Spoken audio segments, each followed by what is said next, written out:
Hello dear friends, उम्मीद है आपका आज का जो पेपर है वो अच्छा रहा होगा। आपने यहाँ पे बहुत सारे क्वेश्चन यानी कि मैक्सिमम से मैक्सिमम आपने यहाँ पे करेक्ट किए होंगे। तो इस सेशन में हम डिस्कस करेंगे कम्युनिकेशन का जो पोर्शन आपके सिलेबस में था वो हम यहाँ पे डिस्कस करेंगे। तो एक एक करके हर एक क्वेश्चन यहाँ पे हम ये डिस्कस करेंगे। तो आप देख लेना आपका कौन सा सही है और कौन सा गलत हुआ है, ठीक है। तो हर एक क्वेश्चन हम यहाँ पे सॉल्व करेंगे, खाली कम्युनिकेशन पोर्शन का जो हमने आपको पढ़ाया है, ठीक है। तो यहाँ पे अगर हम क्वेश्चन नंबर फर्स्ट देखेंगे, in TV the picture signal is, देखिए हमने पढ़ा था जो टीवी में दो सिग्नल्स होते हैं, एक तो ऑडियो सिग्नल और दूसरी होती है पिक्चर सिग्नल। तो पिक्चर सिग्नल की कौन सी मॉड्यूलेशन हम करते हैं, एम्पलीट्यूड और फ्रीक्वेंसी। देखिए इसके हम करते हैं एम्पलीट्यूड मॉड्यूलेशन, वो सही है, ठीक है। तो या तो ऑप्शन नंबर ए सही है या फिर ऑप्शन नंबर सी, डी और बी यहाँ पे गलत है। तो यहाँ पे हमें कहना है जो पिक्चर सिग्नल है वो उसकी फ्रीक्वेंसी हाई होती है कि लो होती है। तो उसकी फ्रीक्वेंसी क्या होती है, उसकी फ्रीक्वेंसी होती है, सॉरी यहाँ पे बी गलत है। कौन सा बी गलत है। तो यहाँ पे ए या सी इन दोनों में से एक करेक्ट है। Amplitude modulation at higher frequency, तो इसकी फ्रीक्वेंसी क्या होती है, हाई होती है। तो option number C is correct answer for question number 51, ठीक है। तो ये I think set number A है, हाँ सेट नंबर ए है। तो आप देख लेना आपका कौन सा सेट है, तो उस हिसाब से आप करेक्ट करिएगा। PAM signal pulse amplitude signal modulation signal can be demodulated using, तो इसकी हम डिमॉड्यूलेशन करते हैं using high pass filter, band pass filter, low pass filter या नन ऑफ द अबव। तो इसका हम डिमॉड्यूलेट करते हैं यूजिंग लो पास फिल्टर। तो option number C is the correct answer. तो यहाँ पे अगर हम क्वेश्चन नंबर 53 देखेंगे, in time division multiplexing each multiplexed signal occupies.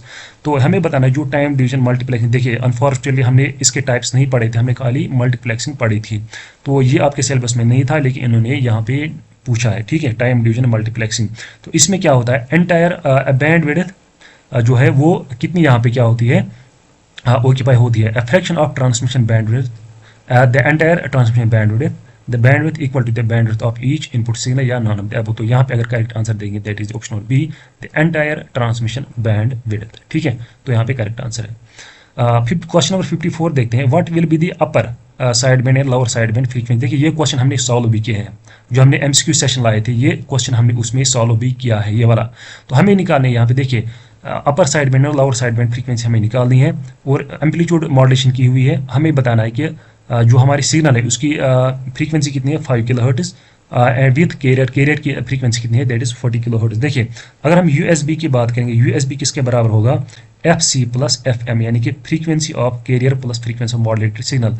ये upper side band frequency of carrier क्या है, वो है 40 plus that is plus 5 kilohertz किसकी, FM की, यानी कि that is equal to 45 kilohertz. तो कौन सी ऑप्शन है, ऑप्शन नंबर बी। तो यहाँ पे लोअर साइड बैंड आपको निकालना ही नहीं था, तो वो आएगा FC minus FM, that is 40 minus 5, that is 35, यानी कि option number B is the correct answer.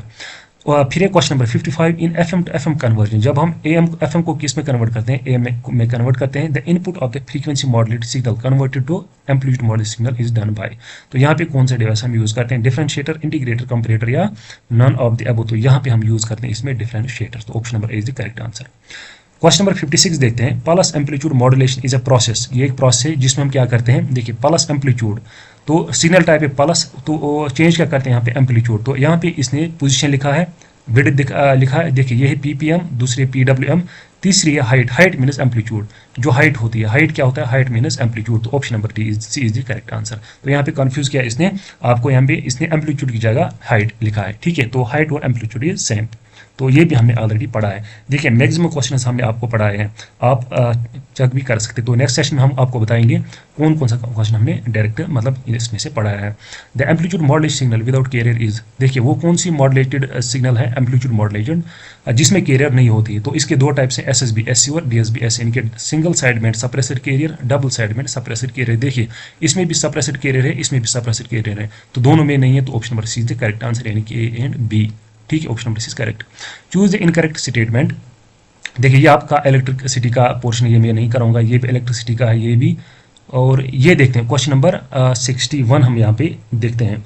देखिए what is the common use of band pass filter in radio wave propagation, देखिए ये भी हमने पढ़ा है, मतलब ये क्वेश्चन भी हमने पढ़ा है। ये बैंड पास फिल्टर जो है इसका कॉमन यूज क्या है, it allows only specific range of frequencies it allows all specific all frequencies, it blocks, तो ब्लॉक्स नहीं हो सकता है, इट एम्पलीफिकेशन का काम है ही नहीं इसका, तो यह ए है ए या है बी। देखिए ये सारी फ्रीक्वेंसीज को यहाँ पे पास नहीं करता, ये है बैंड स्पेसिफिक होता है, यानी कि ये एक पर्टिकुलर बैंड को यहाँ पे पास करेगा, तो option number A is the correct answer. देखिए उसके बाद एक क्वेश्चन नंबर 62, ये इजी क्वेश्चन है, यहाँ पे आपको एंगल जो है वो बताने कौन कौन सा है। देखिए अगर ऑप्शन नंबर फर्स्ट देखिए 90 डिग्री एंगल है, that is the right angle, ठीक है।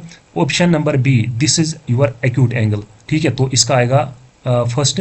इसके बाद ये होगा सी से, ये कौन सा, ये है ऑब्ट्यूस एंगल ग्रेटर देन 90, और ये क्या है, ये 180 डिग्री यानी कि स्ट्रेट एंगल। तो यहाँ पे 62 का करेक्ट आंसर क्या है, that is option number C, option number C I guess. A का क्या है, ए का सेकंड, हाँ ठीक, बी का फर्स्ट, बी का फर्स्ट, ठीक है, हाँ option number C is the correct answer, ठीक। तो चलिए देखते हैं next question. What is the transmission frequency range of FM, FM का फ्रीक्वेंसी रेंज क्या है, ये भी हमने आपको पढ़ा है। देखिए 102.6 मेगाहर्ट्ज, आप 92.7 भी आपने सुना होगा। तो ये देखिए ये किस में 92.7 किस में आता है, देखिए 28 में आता है, ये नहीं आता है, 58 में भी नहीं आता, ये भी नहीं हो सकता, 97 108 ये है ग्रेटर देन दिस, तो ये भी नहीं हो सकता, तो ऑप्शन नंबर डी, यहाँ पे आप कॉमन सेंस का भी इस्तेमाल कर सकते थे, तो option number B is the correct answer, ठीक है। तो यहाँ पे देखते हैं question next. In M modulation, in M system the modulation index m is greater than 0 less than 1 should be high. देखिए अगर हम इस रेंज में देखेंगे, अगर एम का वैल्यू क्या होगा, m is modulation index that is greater than 0 but less than 1 should be high, इसका वैल्यू हाई होना चाहिए, यानी कि it should be close to 1, तब हम कहेंगे ये मॉड्यूलेशन जो है ओके, ठीक है। तो अगर इस हिसाब से हम क्वेश्चन देखेंगे, इस हिसाब से स्टेटमेंट देखेंगे तो वही करेक्ट है। तो अगर स्टेटमेंट सेकंड देंगे, the higher the value of M the greater then power in the side band, तो ये भी करेक्ट है, जितना वैल्यू होगा एम का उतना साइड बैंड्स में पावर भी होगा। तो इसका मतलब क्या, both statement and statement are individually true, and statement first is the correct explanation of statement second, both statements are individually correct, तो इंडिविजुअली करेक्ट है ये। तो देखिए यहाँ पे ऑप्शन नंबर फर्स्ट जो मेरे हिसाब से लगता है यहाँ पे करेक्ट है, और यहाँ पे थोड़ा मुझे लग रहा है डाउट भी है इस क्वेश्चन में कि किस हिसाब से ये यहाँ पे जो हाई कह रहा है, ये ग्रेटर देन 1 कह रहा है कि ये इसी रेंज में बोल रहा है कि इसका वैल्यू हाई होना चाहिए। अगर ये इसी रेंज की बात कर रहा है तो option number A is the correct answer मेरे हिसाब से। तो फिर देखते हैं आंसर की भी क्या आएगी। तो क्वेश्चन नंबर 31 देखेंगे। देखिए कल मैंने पढ़ा है ये क्वेश्चन, लास्ट लेक्चर जो हमने सुपर हेटेरोडाइन रिसीवर जब पढ़ा था उसी में हमने ये पढ़ाया है, ठीक है। तो देखिए पहले क्या आता है, पहले आता है आरएफ एम्पलीफायर स्टेज, तो first one and D part ये गलत है। आरएफ एम्पलीफायर के बाद क्या आता है, मिक्सर, तो ये भी ठीक है। मिक्सर के बाद आता है आईएफ एम्पलीफायर, ये हमने पढ़ाया है अगर आपको याद होगा, तो लास्ट लेक्चर हमने ये लाया था। तो अगर आपने वो लेक्चर देखा होगा तो आपने ये करेक्ट किया, तो option number C correct answer. देखिए आईएफ के बाद आता है फिर लिमिटर, डिस्क्रिमिनेटर, फिर लास्ट पे ऑडियो एम्पलीफायर। तो यहाँ पे डिफरेंस थी, पहले आईएफ एम्पलीफायर आता है कि लिमिटर आता है, तो पहले आईएफ एम्पलीफायर आता है, क्योंकि हमने उसमें लिमिटर की बात नहीं करी थी लेकिन आईएफ एम्पलीफायर की बात करी थी, यानी कि इन 3 स्टेजेस की। तो अगर आपने वो देखा होता है लेक्चर तो आपने ये करेक्ट किया होता, तो option number C correct answer. Which of the following is not a method of FM generation, इनमें से एफएम जनरेशन का मेथड कौन सा नहीं, ये भी हमने पढ़ा है ये question, generation of FM. Reactance भी है, वेक्टर भी है, स्विचिंग भी है। यहाँ पे आर्म स्ट्रॉन्ग जो ये गलत है, क्यों, क्योंकि ये एएम का है। Arm strong is the type of am modulation, ठीक है, generation of am. Question number 85 easy question है कि आयोनोस्फीयर हम किस में यूज करते हैं, किस प्रोपेगेशन में, ground space sky loss LOS में नहीं करते हैं, और ग्राउंड में भी यहाँ पे नहीं करते हैं। स्पेस वेव और एलओसी सेम है, तो यहाँ पे correct answer option number see that is sky wave, ये भी हमने किया था। तो आरएफ कैरियर 15 किलो वोल्ट, ठीक है, कैरियर जो है कैरियर का एम्पलीट्यूड इसका क्या है, किलो वोल्ट, 15 किलो वोल्ट है इसका वैल्यू, यानी कि वीसी का वैल्यू है 15 किलो वोल्ट, ठीक है, यानी 15 हम लिखते हैं। फ्रीक्वेंसी है 1 मेगाहर्ट्ज, इसकी की है एम्पलीट्यूड मॉड्यूलेशन, और मॉड्यूलेशन इंडेक्स यानी कि एम वो किसके बराबर है, 0.8 के बराबर। हमें निकालने find the peak voltage of the signal, यानी कि वीएम हमें निकालना है। यहाँ पे हमने मॉड्यूलेशन इंडेक्स पढ़ा है किसके बराबर होता है, इस पर हमने क्वेश्चन भी किया था, वीएम डिवाइडेड बाई वीसी। तो वीएम का वैल्यू क्या है, 0.8, तो हमें निकालना है वीएम, वीसी इसको मल्टीप्लाई करेंगे इसके साथ into 15 is equal to VM, तो so it will be equal to 12 kilo volts. तो option number B is the correct answer, ठीक है। तो देखते हैं next question. One of the main function of the RF amplifier, देखिए RF amplifier की function क्या है, ये भी हमने सुपर हेटेरोडाइन में पढ़ा था। देखिए 2 क्वेश्चन पूछे गए रिसीवर में से। Permit better adjacent channel rejection, provide improved tracking, ये गलत है। Increase the tuning range of the frequency, ये भी गलत है। Improve the rejection of the image frequency, ये भी गलत है। तो अगर हम यहाँ पे करेक्ट ऑप्शन देखें, that is option number A. देखिए इसका मतलब क्या है, permit better adjacent channel rejection. देखिए जब भी इस रिसीवर के पास क्या आती हैं, डिफरेंट यहाँ पे सिग्नल्स आती हैं, डिफरेंट फ्रीक्वेंसीज, तो यहाँ पे ये क्या करता है, filter out.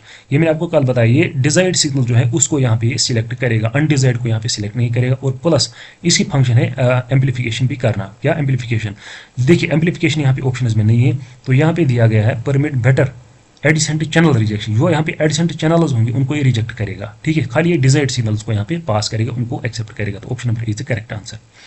Which are the following statements which are the following statements about the matched filter in communication receiver are correct। देखिए ये हमने नहीं पढ़ा था, तो यह हमने नहीं पढ़ा था, तो यहाँ पे अगर हम करेक्ट आंसर देखेंगे क्या है, it produces ISI, it maximize the SNR। देखिए मैक्सिमाइज SNR ये करेक्ट है यहाँ पे क्वेश्चन नंबर 88 का। Option number 3 it is impulse response depends on the signal shape, ये भी करेक्ट है। Option number D is it may produce signal dispersion. तो फर्स्ट एंड डी पार्ट जो इसका है वो यहाँ पे इनकरेक्ट है। यहाँ पे अगर हम करेक्ट आंसर देखें, that is second and third, that is your option number ए। तो इसका इस क्वेश्चन का लेवल तो अच्छा था जो हमने नहीं पढ़ा था। तो यहाँ पे अगर हम जिसने भी करेक्ट किया होगा वो ठीक है, जिसने यहाँ पे क्वेश्चन नहीं अटेम्प्ट किया होगा तो ये जो है हमने नहीं पढ़ा था, ठीक है। तो ये क्वेश्चन रह गया था हमसे, ठीक है। और यहाँ पे जो इसकी लेवल भी इसकी अच्छी है, तो इसी वजह से मतलब SSB जो है यहाँ पे कोई भी कुछ क्वेश्चन किसी भी लेवल का क्वेश्चन यहाँ पे पूछ सकता है, ठीक है। तो देखते हैं क्वेश्चन नंबर 89। तो यहाँ पे हमें मेज द फॉलोइंग है कि डिसएडवांटेज है, यहाँ से ये मतलब लिस्ट है, मॉड्यूलेशन है, रिसेप्शन टेक्निक्स, और यहाँ से इसकी डिसएडवांटेज है। देखिए सुपर हेटेरोडाइन की डिसएडवांटेज क्या है, डिसएडवांटेज इसकी है इमेज फ्रीक्वेंसी इंटरफेरेंस, ये हमने पढ़ा है। एफएम की जो है यहाँ पे डिसएडवांटेज क्या है, और पीसीएम की डिसएडवांटेज। डेल्टा मॉड्यूलेशन की अगर हम देखेंगे इसका ग्रेनुलर नॉइज है, तो आप यहाँ पे इमेज कर सकते हैं। फोर्थ का टू ये है ऑप्शन नंबर सेकंड या ऑप्शन फर्स्ट। इसी तरह सुपर हेटेरोडाइन का ऑप्शन नंबर फर्स्ट का यहाँ पे है थर्ड, तो ए का 3, तो option number B is the correct answer. 89 का यहाँ पे बी क्या है, करेक्ट आंसर है। तो देखते हैं next question. Next question is यहाँ पे क्या है, फ्रीक्वेंसी रेंज, और यहाँ से है इनका रेंज फ्रीक्वेंसी, और ये भी हमने पढ़ा है, इसी तरह हमने मतलब एग्जैक्ट हमने इसी तरह आपको यहाँ पे पढ़ा है कि इस फ्रीक्वेंसी का क्या रेंज है। देखिए ऑडियो फ्रीक्वेंसी का क्या रेंज है जो आप सुनते हैं, 20 hertz to 20 kilo hertz. Intermediate का क्या है, इसका है 3 kilo hertz to 30 kilo hertz, नहीं सॉरी IF का है 10 मेगा हर्ट्ज टू 108। और रेडियो फ्रीक्वेंसी जो हम यूज़ करते हैं कम्युनिकेशन में 3 kilo hertz to 300 giga hertz. तो यहाँ पे अगर हम क्वेश्चन नंबर 90 का करेक्ट आंसर देखें, तो it is option number C, यानी कि फर्स्ट का सेकंड और सेकंड का थर्ड और थर्ड का फर्स्ट। तो option number C is correct, yes. Question number 91, in TV transmission the picture signal is amplitude modulated. तो करेक्ट है, sound wave signal is frequency modulated. क्यों हम ये करते हैं, it is not possible to frequency modulate the picture signal, ये गलत है। बैंडविड्थ रिक्वायरमेंट इज मिनिमाइज्ड, ये भी गलत है। Sound signal is more susceptible to noise than a picture signal, ठीक है। तो option number is the correct answer. क्योंकि जो साउंड सिग्नल है ये है मतलब मोर प्रोन टू किसको, नॉइज को, तो इस वजह से हम इसकी FM मॉड्यूलेशन करते हैं देन पिक्चर सिग्नल। तो option number is the correct answer. The colour TV picture signal is, दो colour TV picture signal is, ये क्या है, single channel 1 dimensional, 3 channel 3 dimensional, 3 channel 1 dimensional, या सिंगल चैनल या 3 dimensional. तो यहाँ पे क्वेश्चन नंबर 92 अगर हम देखेंगे, इसका है 3 channel and 1 dimensional, 3 channel 1 dimensional है ये, ठीक है। फिर क्वेश्चन नंबर 93 ये क्या है, ये है इंडक्शन मोटर इलेक्ट्रिसिटी का, ये हम छोड़ दें यहाँ पे। देखिए इलेक्ट्रिसिटी के क्वेश्चन आपको आया सर पढ़ाएंगे, दिखाएंगे यहाँ पे, वो अपनी यूट्यूब चैनल पे आया जिस्ट के नाम से उनकी चैनल, तो वहाँ पे आप देख सकते हैं। फॉर ए डाइपोल एंटीना हमने पढ़ा है, the current distribution along its length is uniform irrespective of its length, the effective length equals thrice of its physical length, ये गलत है, wrong। The radiation intensity is maximum along the normal of the to the dipole axis, the input impedance is independent of the location of the feed point, तो ये भी गलत है। तो देखिए अगर हम यहाँ पे करेक्ट आंसर देखेंगे क्वेश्चन नंबर 94 का, that is option number C, the radiation intensity is maximum along the normal. देखिए अगर ये आपका डाइपोल एंटीना है तो यहाँ पे जो रेडिएशन इंटेंसिटी है वो कहाँ पे मैक्सिमम होगी, यहाँ पे नॉर्मल डायरेक्शन में, ठीक है। तो रेडिएशन पैटर्न हमने इसका देखा था डाइपोल एंटीना का। तो देखिए इसके बाद है 95, यहाँ से है open wire T wire types of, यहाँ पे मीडियम है चैनल्स, और यहाँ से क्या है, यहाँ से है फ्रीक्वेंसी। देखिए अगर आपको कोएक्शियल का पता हुआ सबसे ज़्यादा किसका होता है, कोएक्शियल केबल की जो फ्रीक्वेंसी है वो यहाँ पे सबसे ज़्यादा होती है। कोएक्शियल की क्या है, वो होगी 100 मेगाहर्ट्ज़। तो थर्ड का आएगा सेकंड, तो सीधे यहाँ पे अगर आपको ये पता होता कि कोएक्शियल किस, ये हमने पढ़ा है कोएक्शियल केबल हमने पढ़ा है ट्रांसमिशन लाइन्स में, तो यहाँ पे option number B is the correct answer 95 का। ठीक है, तो आई होप ये भी आपने करेक्ट किया होगा। तो फिल इन द ब्लैंक्स है यहाँ पे, the generation of single side band suppressed carry is done bye days days discrimination method, phase या फ्रीक्वेंसी या बोथ एंड बी। तो करेक्ट आंसर इज फेज। तो फेज डिस्क्रिमिनेशन मेथड हम यहाँ पे यूज करते हैं। तो क्वेश्चन नंबर 97 देखते हैं, which are the following best describers interlaced scanning. तो ये भी हमने पढ़ा है, इंटरलेस्ड स्कैनिंग कौन सी होती है, जिसमें हम एक साथ पूरा स्कैन करते हैं या ऑड पहले फिर इवन, या स्कैनिंग ऑल लाइन्स साइमल्टेनियसली, या scanning lines progressively from top to bottom, या scanning half of the lines first then other half. तो यहाँ पे अगर करेक्ट ऑप्शन देखते हैं, it is your option number B. पहले हम ऑड लाइन्स हम यहाँ पे क्या करेंगे, स्कैन करेंगे, उसके बाद हम यहाँ पे इवन यहाँ पे क्या करते हैं, स्कैन करते हैं। तो 97 का ऑप्शन नंबर बी। तो नेक्स्ट क्वेश्चन देखते हैं, विच आर द फॉलोइंग, देखिए यहाँ पे हमें सिग्नल्स दी हुई हैं या प्रोग्रेस स्कैन है जहाँ पे टाइप्स हैं, यानी कि और सिग्नल है, तो हमें बताना है यहाँ पे मेज द फॉलोइंग, यानी कि हमें इनको करेक्ट पेयर से मेज करना है। ठीक है, प्रोग्रेसिव स्कैनिंग, तो प्रोग्रेसिव कौन सी होगी, इंटरलेस्ड के अपोजिट। तो scan line is in A sequence, तो फर्स्ट का आएगा सेकंड, फर्स्ट का सेकंड या तो सी है या डी है। इसके बाद SSB single side band carrier transmitters only one side band, तो ठीक है, सेकंड का फर्स्ट, तो ये यहाँ से रहता है सी। तो option number C the correct answer. ठीक है, तो बाकी करने की जरूरत नहीं थे। 2 1 3 4, ठीक है। UH higher frequency range 300 megahertz और 3 गीगाहर्ट्ज़, ये भी हमने पढ़ा था। Which are the following true about composite video signal, ठीक है, जो कंपोजिट वीडियो सिग्नल है हमें बताना है इनमें से कौन सा स्टेटमेंट करेक्ट है। इट इंक्लूड्स वीडियो, ठीक है, कलर भी है, कलर भी एंड सिंक इन्फॉर्मेशन भी होती है एक ही सिग्नल में। इट कंटेन ओनली वीडियो, गलत है। It use only one side band, गलत है। It use it actually SHF signal, तो option number first is the correct answer. तो लास्ट क्वेश्चन देखेंगे, question number 100, which are the following terms with their correct description. तो यहाँ पे भी match the following है। देखिए VHF कहाँ पे यूज़ करते हैं, वेरी हाई फ्रीक्वेंसी, ये हम यूज़ करते हैं किसमें,